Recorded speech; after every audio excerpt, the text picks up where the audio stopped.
कहते हैं हर कौवा अशुभ नहीं होता, लेकिन कुछ कौवे ऐसे होते हैं जो मौत का पैगाम लेकर आते हैं। आज मैं आपको ऐसी ही एक सच्ची लगने वाली डरावनी कहानी सुनाने जा रहा हूँ। भारी बारिश हो रही थी, बिजली कड़क रही थी। उत्तराखंड के पहाड़ों के बीच बसा एक छोटा सा गांव था।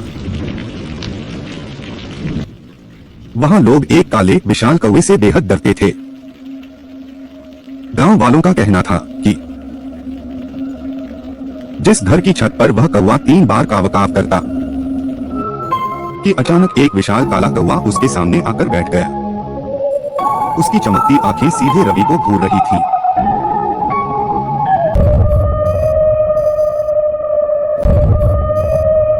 कौवे ने एक बार काव किया, फिर दूसरी बार और फिर तीसरी बार।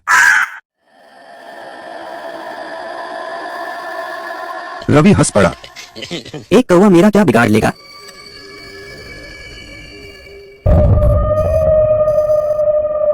लेकिन उसी रात उसकी मां की तबीयत अचानक बिगड़ गई कि अचानक एक विशाल काला कौवा उसके सामने आकर बैठ गया। उसकी चमकती आंखें सीधे रवि को घूर रही थी।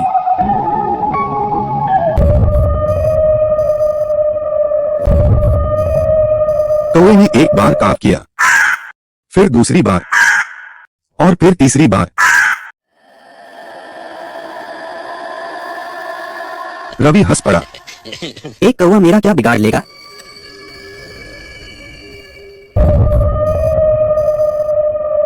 लेकिन उसी रात उसकी मां की तबीयत अचानक बिगड़ गई। पूरे में डॉक्टर नहीं था। किसी तरह उन्हें शहर ले जाया गया और उनकी जान तो बच गई, मगर रवि के मन में पहली बार डर ने दस्तक दी। अगले दिन रवि ने उस कौवे का पीछा करने का फैसला किया। कौवा उसे जंगल के अंदर एक टूटे हुए मंदिर तक ले गया।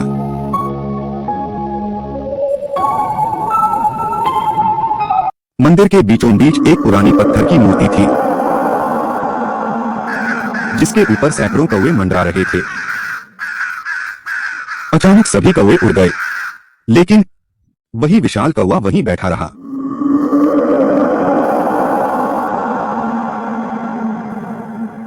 तभी मंदिर के पीछे से एक बूढ़ा साधु निकला।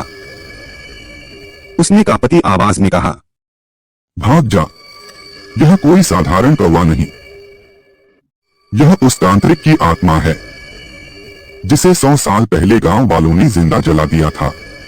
मरते समय उसने श्राप दिया था, मैं हर मौत से पहले लौटूंगा। रवि को यकीन नहीं हुआ। उसी समय कौवे ने फिर 3 बार काया। जंगल में अजीब सन्नाटा छा गया। साधु का चेहरा सफेद पड़ गया। अगले ही पल ऊपर से एक विशाल सूखा पेड़ टूटकर सीधे साधु पर गिर पड़ा। रवि की आंखों के सामने उसकी मौत हो गई। अब रवि बुरी तरह डर चुका था। वह भागता हुआ गांव पहुंचा, लेकिन गांव में अजीब खामोशी थी।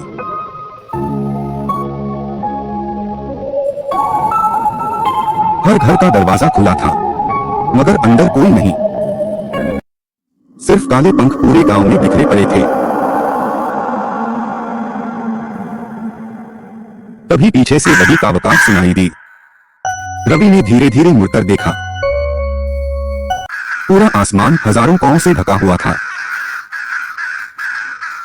बीच में वही मनहूस कौवा बैठा था। उसकी आंखें इस बार सीधे रवि की आंखों में थीं।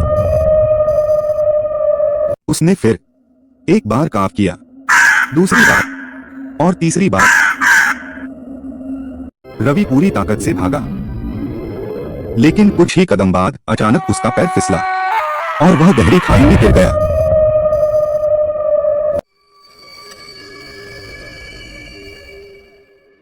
अगली सुबह गांव वाले उसकी लाश तो ढूंढ पाए, लेकिन उस मनहूस कौवे का कोई निशान नहीं मिला। आज भी कहते हैं, अगर किसी सुनसान जगह पर कोई काला कौवा आपको लगातार 3 बार घूरकर काव करे, तो पीछे मुड़कर मत देखना।